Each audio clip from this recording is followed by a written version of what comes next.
La Boveri est un musée des beaux-arts qui est situé à Liège. Son bâtiment est un des rares témoignages de l'exposition universelle de 1905 encore debout. Lors des expositions universelles, chaque nation vient présenter dans une ville son savoir-faire technologique et sa culture. À l'occasion, on va construire des pavillons qui lui seront dédiés. Après l'exposition universelle, en général, ces pavillons sont démontés, mais on en conserve toutefois quelques-uns qui sont témoignages de celle-ci. Vous en connaissez d'ailleurs déjà certainement quelques-uns, comme par exemple la Tour Eiffel à Paris, témoignage de l'exposition universelle de 1889, ou encore, plus près de nous, à Bruxelles, l'Atomium, qui est un des témoignages de l'exposition universelle de 1958. Mais revenons au musée et à son bâtiment. C'est un bâtiment d'architecture néoclassique. Ça veut dire qu'il emprunte au vocabulaire de l'Antiquité, comme par exemple les grandes colonnes monumentales le long de l'entrée ou encore le plan symétrique de la façade. Ce bâtiment a toujours été finalement dédié aux beaux-arts. C'était un palais des beaux-arts pendant l'exposition universelle en 1905.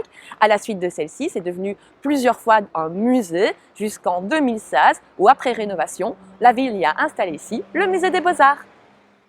Grâce à l'intervention du célèbre architecte français Rudi Ricciotti, le musée s'est doté d'un nouvel espace d'exposition en verre et en béton, qui sont les matériaux caractéristiques utilisés par cet architecte, à qui on doit également le musée des civilisations méditerranéennes à Marseille.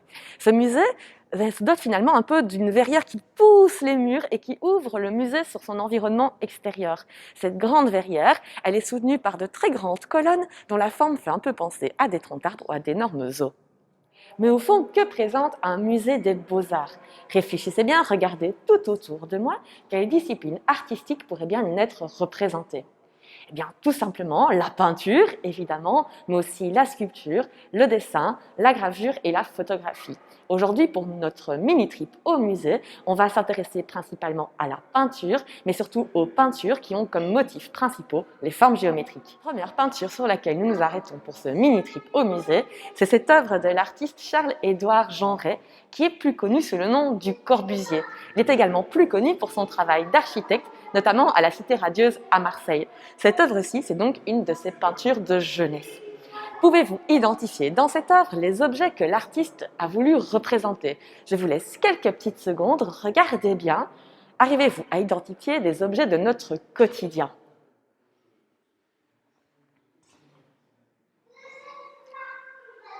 Normalement, vous avez déjà pu peut-être reconnaître des objets tels que une bouteille qui ressemblerait à celle-ci, comme une bouteille de pharmacie, ou encore un vieux radiateur en fonte. Est-ce que vous l'avez, le vieux radiateur en fonte? Juste ici. Ou encore une cafetière italienne. C'est presque la même. Elle est ici. Ou encore le violon.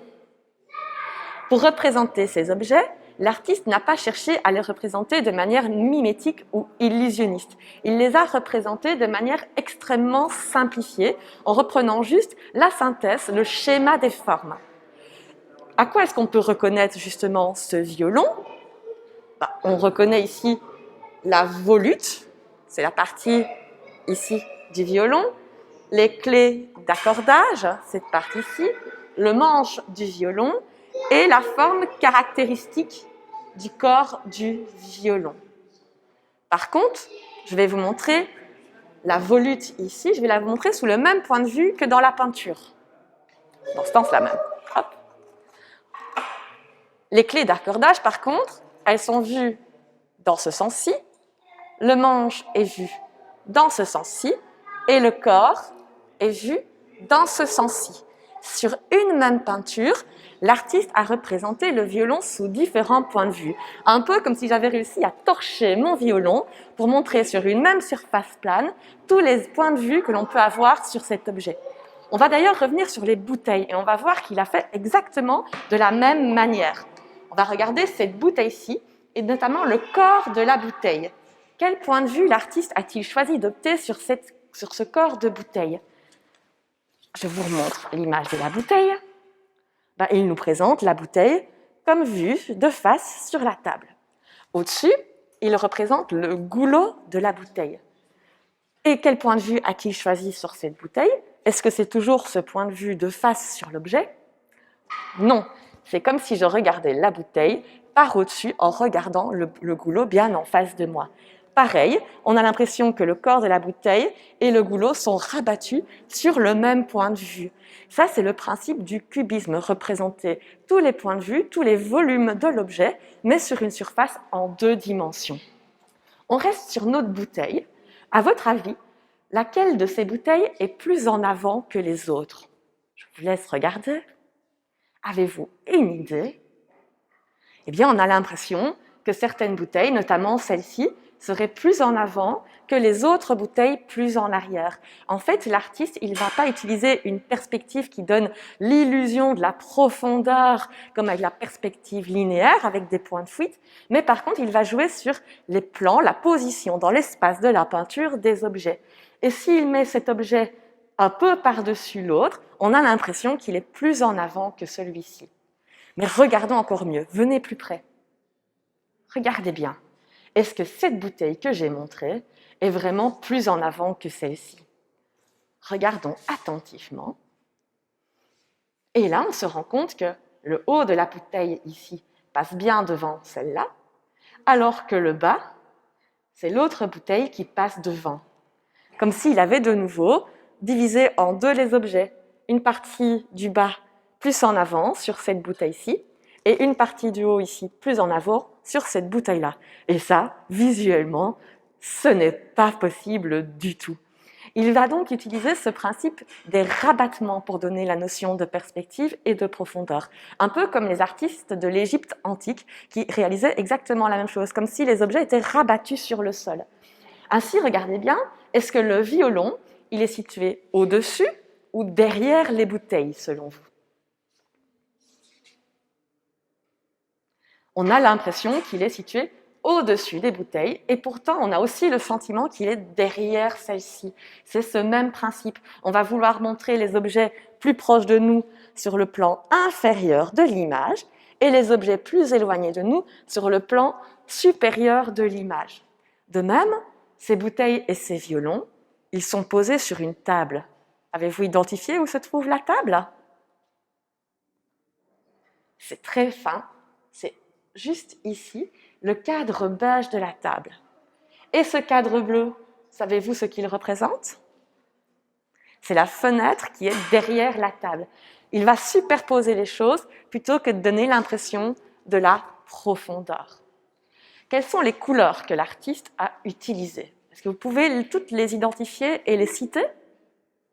Alors moi, je reconnais principalement beaucoup de tonalités de brun et de beige. Brun foncé, un brun un peu ocre, un brun un peu orangé, un beige très clair, un beige un peu plus jaune. Je reconnais aussi toutes sortes de gris. Des gris clairs, des gris foncés, des gris qui tirent un peu sur le violet. Je reconnais aussi différentes tonalités de bleu, un bleu ciel, un bleu encore un peu plus clair, et différentes tonalités de vert, un vert clair, un vert kaki et un vert foncé. Grâce à ces différentes tonalités, il va réussir à rendre un peu le volume de certains de ces objets. D'ailleurs, on va parler lumière. Est-ce qu'il y a dans cette image, dans cette peinture, des ombres liées à la lumière? Voyez-vous donc des ombres dans l'image? Est-ce qu'il y a des ombres en dessous des bouteilles? Est-ce qu'il y a des ombres sur la table liées aux objets? Non, tout a l'air super plat. Et pourtant, grâce aux couleurs qu'il utilise, il va donner à certains endroits l'illusion du volume d'un objet en 3 dimensions. Comme par exemple avec notre table, où le plateau supérieur de la table est peint en beige clair, alors que le petit rebord de la table, qui est figuré ici par un rectangle, est peint en brun plus foncé. C'est ça qui va donner l'illusion de la profondeur. On voit donc que cet artiste, il cherche toujours à représenter des objets de notre réalité quotidienne, c'est toujours un artiste figuratif, mais il va se détacher des codes de représentation illusionnistes, photographiques, entre guillemets, si vous voulez, pour schématiser, simplifier la vision de l'objet et le représenter sous tous ses angles en même temps, grâce à des formes très géométrisées. Notre deuxième œuvre est une œuvre de l'artiste italien Alberto Magnelli, qui au début de sa carrière est un artiste figuratif qui s'inspire des grands maîtres de la Renaissance pour représenter des objets de notre réalité quotidienne. En 1914, il fait un voyage à Paris, qui est alors la capitale des arts modernes. Il y rencontre des artistes comme Picasso ou Fernand Léger et il va se tourner vers l'abstraction. Mais au fait, qu'est-ce que l'art abstrait ? Dans cette peinture, est-ce que vous pouvez identifier les objets que l'artiste a voulu représenter? Je vous laisse quelques petites secondes pour essayer d'identifier les objets. Vous n'y arrivez pas? C'est normal, puisqu'il n'a pas cherché à représenter des objets de notre réalité quotidienne. Il a cherché à représenter des formes géométriques, ce sont même des polygones irréguliers. On fait un peu de mathématiques. Qu'est-ce qu'encore qu'un polygone irrégulier? Ce sont des formes géométriques qui ont des côtés et des angles qui sont non égaux. Parmi ces polygones irréguliers, on en voit certains qui sont de grandes dimensions et d'autres de plus petites dimensions. Parmi tous ces polygones, certains sont même des formes géométriques simples, comme des triangles situés ici, et qui donnent une forme en dents de scie, un polygone en dents de scie. Alors, cette œuvre, elle a un titre. Je vais vous laisser découvrir le titre de l'œuvre. Ça s'appelle donc « Sans crainte ». Pensez-vous qu'il y a un lien entre le titre et la représentation des formes que l'artiste a réalisées? Pas vraiment. En effet, l'artiste, il fait de la peinture abstraite, c'est-à-dire qu'il représente les formes pour les formes, sans qu'il y ait une volonté de représenter un objet de notre réalité visuelle quotidienne. Et pourtant, son titre reste encore ancré dans le concret, sans crainte, pas de peur donc. Donc il y a une distanciation par rapport à la représentation figurée, mais le titre reste encore accroché à celle-ci. On peut se demander aussi où a-t-il situé ces différents polygones irréguliers dans l'espace de la toile? Il ne les a pas jetés n'importe où, n'importe comment dans l'espace de la toile. Il a choisi de les centrer sur l'axe de symétrie de l'œuvre. Ainsi, elles sont toutes rassemblées en un espèce d'amas de formes qui constitue un espace unitaire, une seule et même grande forme. On va regarder aussi les couleurs que l'artiste a utilisées.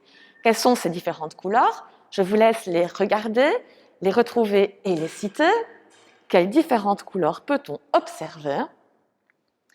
Alors celle qui est évidemment le plus présente, c'est ce bleu ciel, un peu sali, un peu grisé, un bleu un peu plus foncé, ici, du blanc, du noir et du gris. C'est donc une palette de couleurs plutôt froide, toutes dans cette nuance de bleu, de gris, de blanc et de noir. Regardez bien dans l'œuvre. Est-ce que Magnelli a placé côte à côte deux formes de même couleur? Je vous laisse le temps de regarder. Observez bien. Passer d'une forme à l'autre. Est-ce que deux formes blanches ou deux formes bleues sont une à côté de l'autre?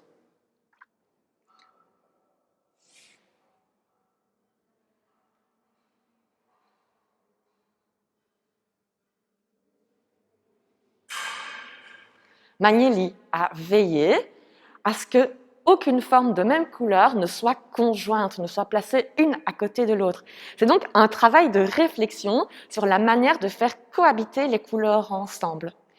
De même, dans cette image, comme dans celle de Corbusier tout à l'heure, est-ce que vous avez l'impression qu'une des formes est plus en avant, plus proche de vous, qu'une autre forme? Est-ce qu'il a lui aussi joué sur le placement des plans, des formes dans l'espace de la toile? Ici, à la différence de chez Le Corbusier, on n'a pas l'impression qu'une forme soit plus avant qu'une autre forme. Par contre, est-ce qu'il a donné l'impression du volume, comme la table tout à l'heure chez Corbusier, où deux espaces de couleurs de formes géométriques différentes donnaient l'impression du coin de la table? Est-ce qu'on retrouve cette même structuration ici, à un endroit?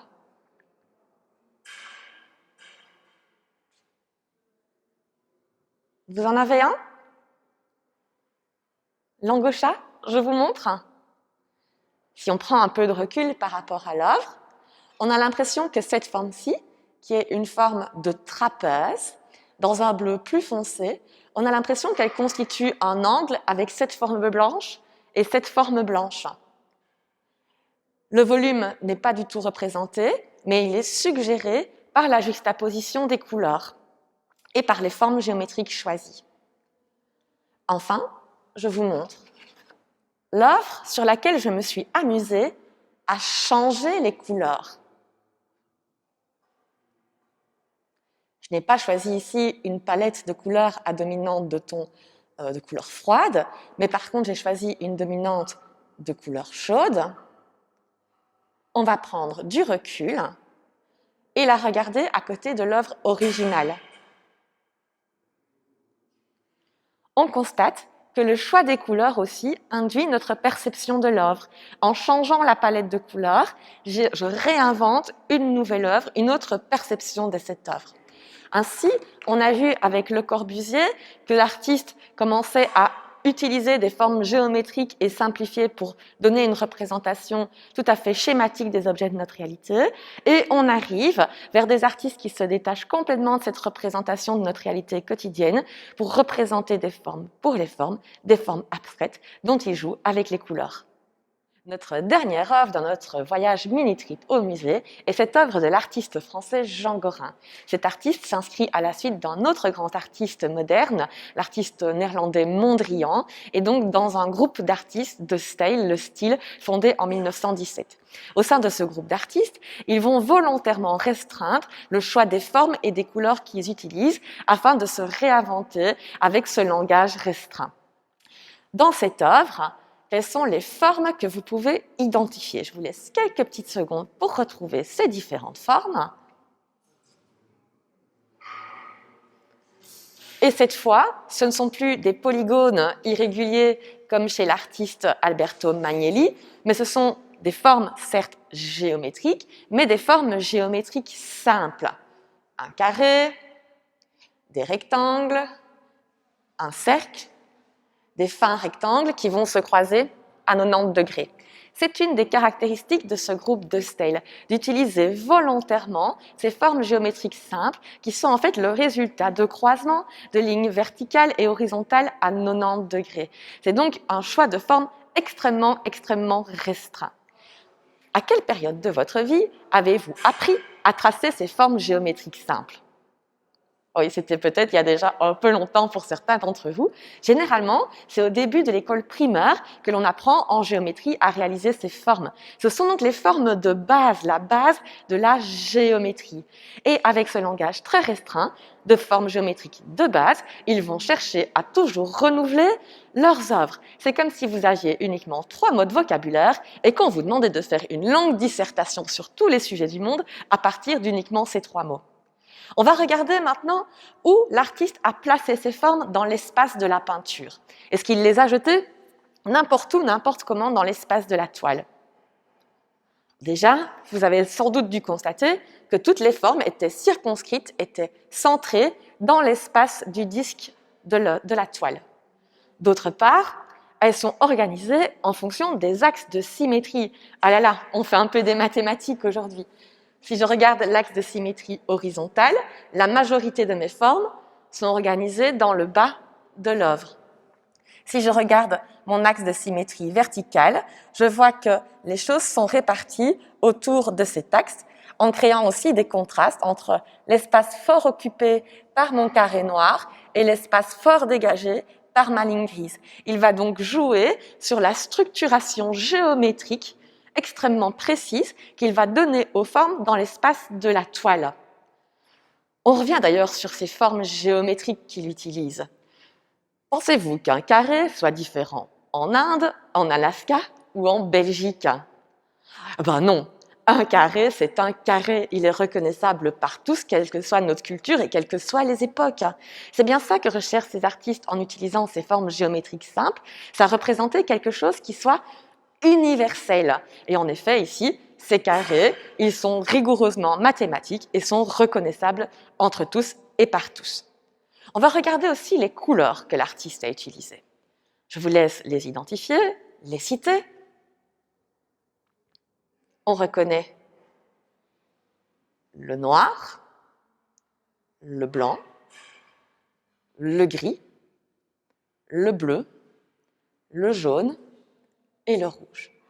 Parmi ces 3 couleurs, peut-être que certaines vous sont un peu plus familières, notamment bleu, jaune, rouge, que l'on considère comme étant les couleurs primaires, c'est-à-dire les couleurs de base à partir desquelles je peux réaliser par mélange l'ensemble des couleurs du spectre. Ainsi, ces artistes utilisent uniquement les formes de base et les couleurs de base, les couleurs primaires. C'est donc vraiment ce vocabulaire très restreint dont on parlait tout à l'heure. La difficulté résidant à devoir se renouveler à chaque fois dans la manière de créer cette œuvre avec ce langage limité. Le blanc et le noir sont quant à elles le mélange de ces 3 couleurs de base.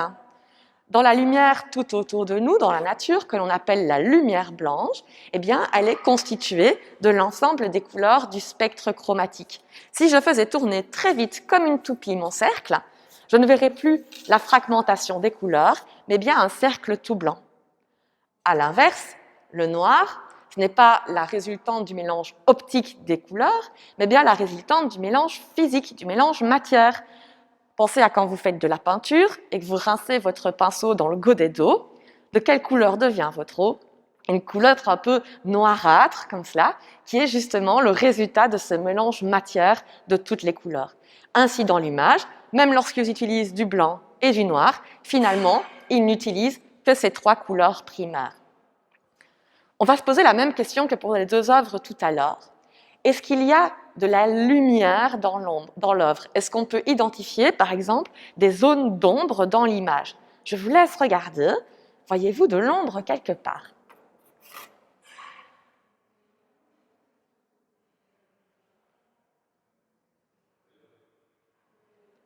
Alors, vous avez peut-être déjà pu apercevoir certaines zones d'ombre, comme notamment ici, sous la ligne grise, ou encore ici, sous le carré noir et sous la ligne jaune. Avez-vous pu déterminer comment ces ombres avaient été réalisées sur l'œuvre? Est-ce que ce sont des ombres qui sont peintes? Venez voir de plus près. Et si on se décale même un tout petit peu, on observe que finalement cette œuvre, elle est en relief. Ce n'est plus une œuvre en 2 dimensions comme celle qu'on a vue jusqu'à présent, mais c'est une œuvre qui est en ce qu'on appelle en bas-relief, c'est-à-dire avec un volume sur une surface plane. Et ce volume se détache de la surface plane et vient créer des zones d'ombre sous ces volumes. Ainsi, en fonction de la lumière qu'on va donner sur l'œuvre, on va changer, modifier les ombres. Et à chaque fois, ces ombres forment de nouvelles formes géométriques simples, de nouveaux rectangles, de nouveaux carrés, de nouvelles lignes qui vont compléter la vision qu'on a de l'œuvre. On va terminer par la manière de mettre en couleur la peinture. Par exemple, dans cette zone de carré noir, est-ce que vous pouvez voir les traits du coup de pinceau de l'artiste?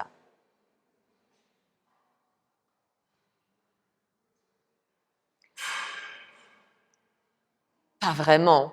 C'est plutôt ce qu'on appelle un aplat de couleurs. C'est-à-dire que l'artiste va peindre une même forme de manière uniforme avec une seule et même couleur sans nuance. Cette manière de peindre pourrait paraître assez simpliste et pourtant ce n'est pas si simple. Peut-être avez-vous déjà peint les murs de votre chambre au rouleau. Pensez à comme c'est difficile à ce qu'on ne voit pas vos coups de rouleau sur les murs de votre chambre. Eh bien, en effet, que devez-vous faire pour ne pas voir ces coups de rouleau? Vous devez passer le rouleau dans un sens, croiser dans l'autre sens, de manière à atténuer le mouvement que vous avez fait pour peindre. Je vous pose la question maintenant.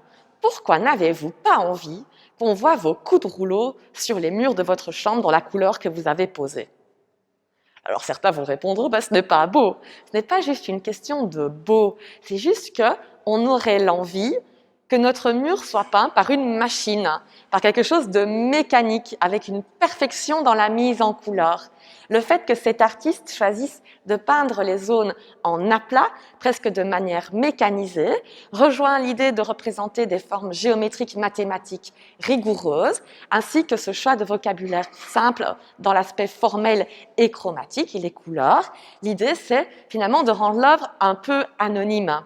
Que ce soit Jean Gorin ou son maître Mondrian qui ait peint cette œuvre, finalement, peu importe qu'on puisse reconnaître l'artiste dont est issue cette œuvre. L'idée, c'est la collectivité et l'universalité de la peinture. On se retrouve tout de suite à l'atelier pour la suite de notre mini-trip au musée. Alors, on se retrouve pour poursuivre notre mini-trip au musée à la Bovary dans notre atelier créatif. On va vous proposer aujourd'hui de réaliser une carte postale à partir de formes géométriques et de couleurs. Et évidemment, pas n'importe quelle couleur. On va vous demander, comme à l'image de Jean Gorin, le dernier artiste qu'on a vu ensemble, d'utiliser des formes géométriques simples et de partir des couleurs de base, bleu, jaune, rouge, et de leur mélange.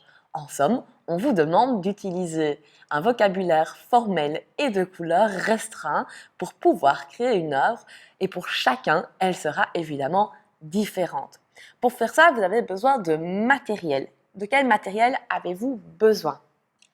D'abord, il vous faut votre carte postale, c'est-à-dire un carton format A6. A6, c'est un A4 coupé en 4, ça va? Un carton format A6. Il vous faut aussi du carton qui peut être du carton de récupération avec lequel vous allez pouvoir créer des petits tampons. On verra tout à l'heure comment j'ai créé mes petits tampons de forme simple et de polygones irréguliers, comme chez Magnelli. Il vous faut aussi une vieille éponge dans laquelle vous allez pouvoir aller découper des formes. Hop. Il vous faut aussi 6 vieilles éponges qui deviendront vos tampons encreurs. Il vous faut une latte, un crayon noir d'écriture, un cutter, ou si vous n'êtes pas trop à l'aise avec un cutter, une paire de ciseaux pour découper dans le carton, du papier collant repositionnable. C'est le même que celui qu'on utilise lorsqu'on peint les murs à la maison pour masquer les bords. Ça va? Ça se trouve assez facilement dans les magasins de bricolage. Il vous faut aussi de la colle, 6 grands raviers de récupération, des couvercles de carton 2, soit 2 grands, soit 4 petits, de la couleur gouache liquide, un pot de jaune, un pot de rouge, un pot de bleu, vous les reconnaissez, hein, c'est nos couleurs de base, nos couleurs primaires dont on a parlé tout à l'heure, et de l'eau. Okay? Notre première étape, ça va être de préparer nos couleurs. On va prendre nos petits raviers devant nous. Dans les 3 premiers petits raviers, je vais mettre de la couleur jaune dans le premier, du rouge dans le suivant et du bleu dans celui-ci. Dans les 3 autres, je vais réaliser mes mélanges. Dans le premier, je vais mettre du jaune et un tout petit peu de rouge. Vous avez vu un peu, hein? Ensuite, je vais mettre du bleu et du rouge. Et dans le dernier, du jaune et du bleu. Ensuite, je vais mélanger toutes ces couleurs avec mon pinceau Et en fait, j'aurais dû prendre 3 pinceaux différents. Mais chut. Quand je mélange mon bleu et mon jaune, j'obtiens ici un très chouette vert.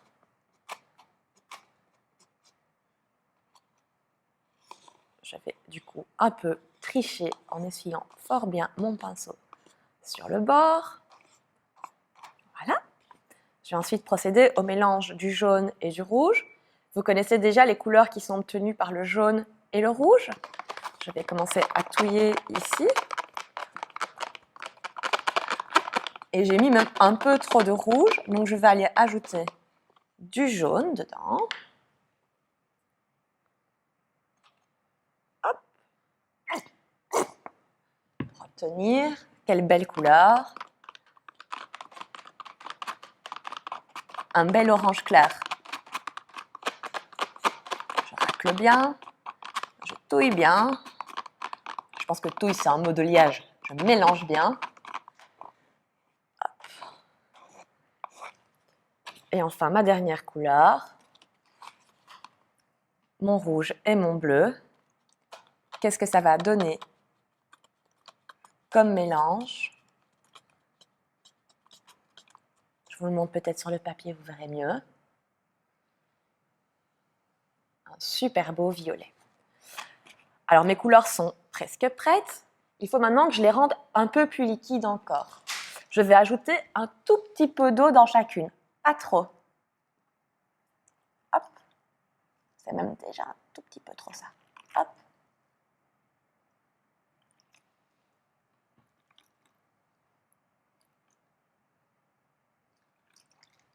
Et pareil, je vais aller remélanger pour que ça devienne une couleur très liquide.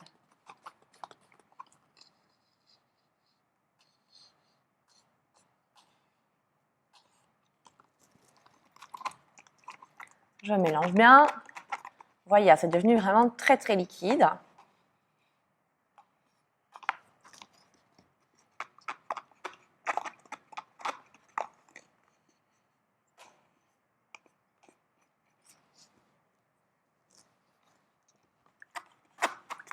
Hop, mon jaune.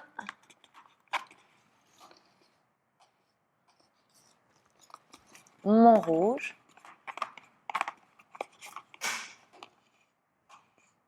Et ma dernière couleur, le bleu. Bien mélangé.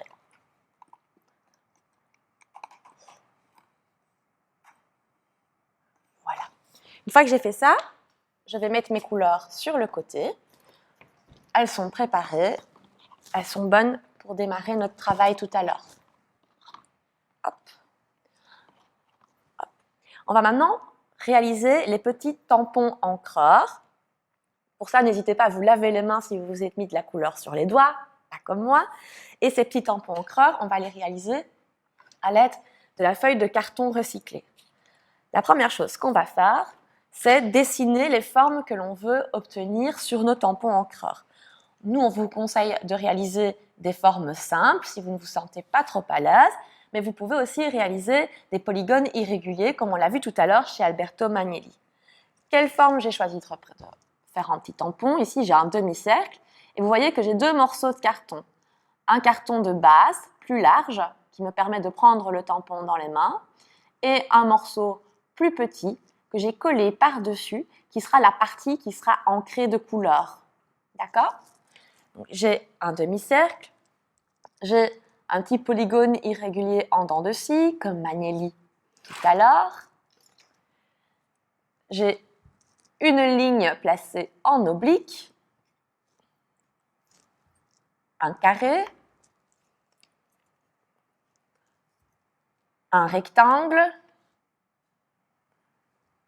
2 petits rectangles, un triangle et un petit rectangle. Alors, les formes, c'est vous qui choisissez. Vous êtes tout à fait libre. Je vous montre comment on réalise un tampon. On va prendre une forme simple. On va réaliser un tampon en carré. Vous pouvez vous aider avec votre latte. Un carré, ça a 4 côtés égaux. Je vais réaliser un carré qui a des côtés de 2 cm sur 2 cm. Je trace mon carré. J'essaye d'être bien précise, mathématique et rigoureuse, comme notre artiste Jean Gorin que nous avons vu tout à l'heure. Une fois que j'ai tracé mon carré, je vais venir le découper. Au ciseau si vous ne vous sentez pas à l'aise, au cutter si vous avez déjà plus l'habitude de travailler avec cet outil sans vous couper les doigts. Je vais me mettre debout, j'aurai plus facile. Hop, je viens découper dans mon carton mon premier carré. Hop. Ensuite, je vais tracer un carré qui fait 3 cm sur 3 de côté. Vous avez vu que je récupère l'espace. Je ne vais pas faire ça au milieu de ma page. J'essaye d'économiser la matière. Hop, 3 cm sur 3 cm. Pareil, je vais le découper avec mon cutter.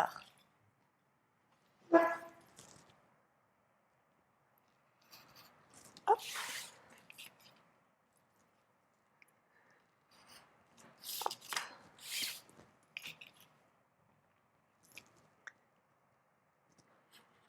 Et hop. Je vais maintenant fixer avec de la colle mon petit carré sur le grand carré. Vous pouvez prendre de la colle en bâton, mais si vous avez à la maison de la colle en spray, c'est encore mieux, c'est plus facile. J'enduis l'arrière de mon carré de colle et je viens le placer sur le grand carré en essayant de le centrer. Voilà. Voici mon premier tampon encreur réalisé. Je vous propose de réaliser vous-même 5 tampons différents. Moi, je triche un peu, j'en avais déjà de réserve. Je vous montre la suite des opérations.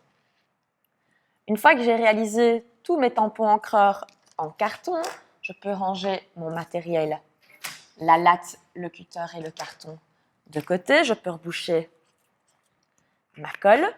Je vais prendre ma paire de ciseaux et ma toute vieille éponge. Et dans ma vieille éponge, je vais découper, sans trop me tracasser, des formes qui seront des formes géométriques, des polygones irréguliers, et je réalise quelques tampons avec ma vieille éponge. Vous y êtes toujours? On suit? On va maintenant placer son travail pour commencer à le réaliser. Je vous propose de mettre une vieille feuille de papier de brouillon en dessous de vous, un peu comme un sous-main, de placer votre rectangle en carton en format A6 au centre de celle-ci, et avec le papier repositionnable, je fais avec mes dents, mais vous pouvez le faire avec des ciseaux, on va venir placer le papier collant de manière à couvrir 5 mm du bord du carton et pas recouvrir également votre espace de travail. Comme ceci. Et on va faire ça sur chaque bord de votre carton. Donc, je regarde, je veille à laisser plus ou moins 5 mm sur le bord. Pourquoi est-ce que je fais ça? Parce que ça va me permettre de délimiter un cadre à ma carte postale, un peu comme sur le modèle ici. Alors, il y a une zone où, sans me préoccuper de déborder, j'avais mis du papier collant et quand je l'ai enlevé, mon cadre était bien net et bien propre. Hop. Voilà. On est prêt à travailler. On va maintenant imbiber de couleur nos tampons encreurs. Je vais prendre mes couvercles. J'enlève le matériel dont je n'ai pas besoin, c'est toujours mieux, on a plus d'espace. Je prends mes couvercles de carton d'œuf et d'abord mes couleurs primaires. Bleu, je prends une de mes vieilles éponges que j'ai laissées en entier. C'est là qu'il faut être plutôt propre dans sa manière de travailler. Et je trempe mon éponge. Je l'essuie quand même sur le bord pour ne pas que ça soit trop coulant. Et me voici avec, quand même qu'il y ait de la couleur, voilà. Me voici avec un premier tampon encreur bleu. Je prends mon ravier jaune. Pareil, je vais venir tremper mon éponge.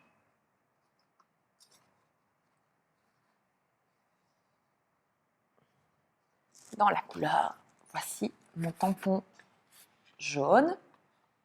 Je prends mon ravige rouge, une autre vieille éponge. J'imbibe bien.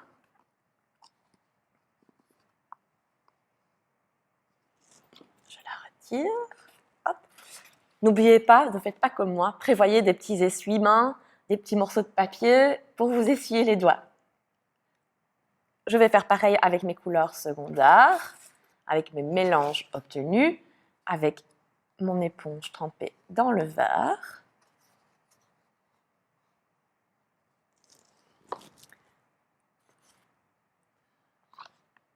Trempée dans l'orange.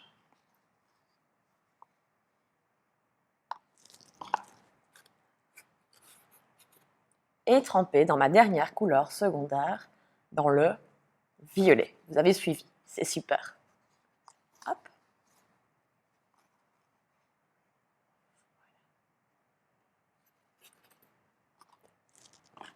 Hop.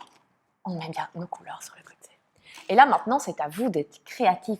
C'est à vous de concevoir la composition de votre carte postale comme vous le souhaitez. Vous pouvez veiller, comme Magnelli, à avoir des couleurs qui ne se croisent pas, donc jamais deux formes d'une même couleur l'une à côté de l'autre. Vous pouvez essayer de garder des espaces de blanc autour pour créer de la dynamique dans l'image, comme dans l'œuvre de Jean Gorin. Vous pouvez chercher à centrer toutes vos formes au centre de l'axe de symétrie de l'image, comme avec Magnelli, ou à créer des jeux de contraste comme chez Jean Gorin. À partir de maintenant, c'est vous qui êtes l'artiste. Allez, je fais un pas avec vous. Je vous montre comment utiliser vos tampons encreurs. On va utiliser par exemple le triangle. J'avais utilisé le mauve la dernière fois, je vais refaire pareil. Donc je mets bien mes doigts sur la partie large de mon tampon. Je viens le positionner sur mon éponge. J'appuie un petit peu pour que toutes les zones de mon tampon soient recouvertes de couleurs. Plus vous allez diluer la couleur dans votre pot, plus elle sera transparente. Ici, on voit bien que la couleur est assez liquide, assez mouillée. Je le refais encore un petit peu, ça sera plus dense en couleur. Et délicatement, je vais venir placer mon rectangle sur mon image. Je vais choisir de mettre l'angle droit de mon rectangle dans l'angle de ma feuille. Attention avec vos bouts de doigts qui sont pleins de couleurs. Il ne faut pas venir les déposer sur la feuille. Hop, j'appuie un tout petit peu. Là, maintenant, c'est un petit travail de patience et de propreté. Et je viens retirer. Vous avez vu, ici, mon tampon, la couleur était très transparente, donc je n'ai pas beaucoup appuyé sur le bord. Je choisis une autre forme, par exemple mon rectangle bleu. Je viens l'imbiber de couleur bleue, j'imbibe bien partout. Et je vais venir placer, ça aussi je peux utiliser un jeu de transparence par exemple avec mon premier rectangle. Et toujours très doucement. Hop, je peux même appuyer un petit peu pour être sûr de bien tamponner. Hop. Alors lequel on va faire selon vous? Les petites dents de scie, le petit demi-cercle, dents de scie, demi-cercle, qu'est-ce qui vous plaît? Allez, moi je suis très dents de scie. J'avais fait dans le verre. Je vais venir tamponner. Hop, dans le verre. Il est donc bien tamponné. Et je vais choisir de briser la rectitude, la verticalité que j'ai commencé avec ma forme que je vais placer en oblique. Ça, c'est vous qui voyez, hein, ça appartient à chacun, c'est la sensibilité de chacun. Hop. Voilà. Moi, j'aime bien aussi cette petite ligne rouge. Je vais venir tamponner ma petite ligne rouge. Hop, elle est bien ancrée. Là, pareil, je vais reprendre le côté rectiligne et je vais peut-être même le faire passer. C'est peut-être sympa si je le fais passer sur mon dent de scie. Hop. Voilà. Attention, vous avez vu, je ne fais pas comme moi des petites bavures. Il faut être bien précautionneux. Je vais prendre maintenant mes deux petites lignes bleue. J'en ai mis une en diagonale, ça c'est assez sympa. Et je vais utiliser une couleur que je n'ai pas encore utilisée, par exemple l'orange. Voilà.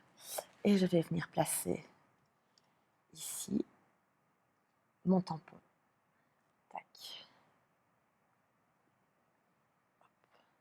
Il manque quand même quelque chose. Je trouve qu'il reste quand même un vide, par exemple, dans cet espace-ci. Il me reste comme forme non utilisée mon carré, mon demi-cercle ou mon petit rectangle. Je trouve qu'on a utilisé beaucoup de choses qui sont très rectilignes. Peut-être que c'est bien de briser avec un peu l'arrondi du demi-cercle. Et on va rester sur le jaune, couleur qu'on n'a pas encore mis sur notre œuvre. Hop, je tamponne, j'imbibe bien. Et je vais venir le placer dans l'autre sens. Hop, comme ça. Vous voyez, c'est vraiment une question de conception par chacun. Vous pouvez soit réfléchir beaucoup avant de placer vos tampons en fonction des formes, soit être beaucoup plus instinctif. Voilà. Ça, c'est en utilisant vos tampons que vous avez réalisés avec le carton. Il reste aussi des formes que vous avez découpées dans des éponges. Pour utiliser ces formes que vous avez découpées dans les éponges, on va reprendre les grands gobelets de couleur et on va venir tremper très légèrement l'éponge, super légèrement l'éponge dans la couleur. On essuie bien sur le côté. L'idée, c'est d'avoir quelque chose de très transparent quand on va tamponner. Et moi, ce que j'aime encore bien, c'est de remplir mes vides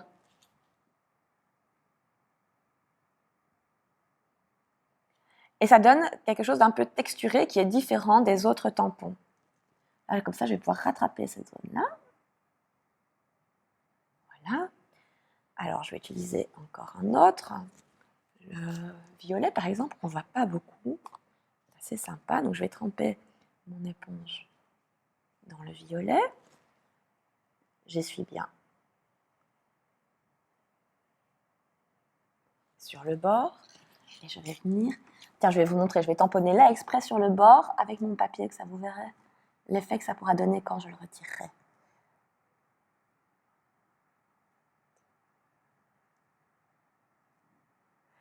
Moins j'appuie, comme ici, plus j'ai un effet moucheté, qui peut être assez sympa. Alors que si j'appuie plus fort, on voit plus la marque de mon outil. Donc, laissez libre cours à votre créativité, testez, expérimentez. Voilà. C'est déjà pas mal, hein? Peut-être qu'on devrait mettre une dernière couleur de contraste avec le violet. Peut-être qu'on peut mettre un peu d'orange qui n'est pas très présent dans notre travail. Même si parfois le mieux est l'ennemi du bien. Je propose quand même de faire un dernier tour avec l'orange. Vraiment de manière homéopathique, comme on dit, c'est-à-dire un tout petit peu. Clac, comme ça.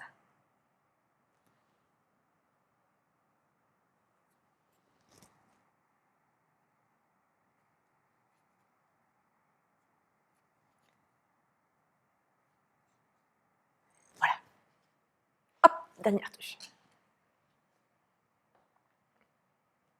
Alors, une fois que c'est terminé, vous allez le laisser sécher. Mais là, moi, je suis impatiente de vous montrer ce que ça donne. Une fois que c'est bien sec, vous allez pouvoir retirer vos caches de protection. Attention à ne pas tirer comme un dingue. Soyez délicat pour ne pas arracher votre travail. Hop.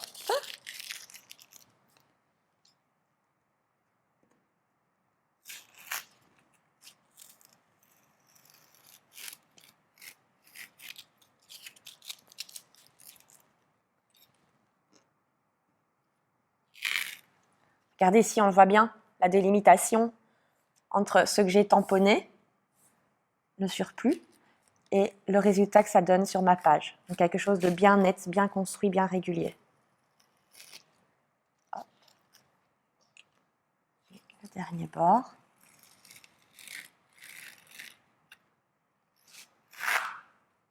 Hop là, un récalcitrant. Et voici le résultat de votre carte postale. Alors évidemment, nous, ce qui nous intéresse, c'est que vous nous envoyez votre carte postale au musée La Bovary.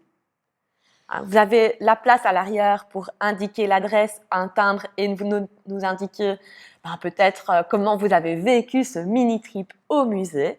N'oubliez pas de nous envoyer donc votre carte postale à La Bovary, 3 Parc de La Bovary, à 4020 Liège. D'ici là, bon voyage au musée. À bientôt!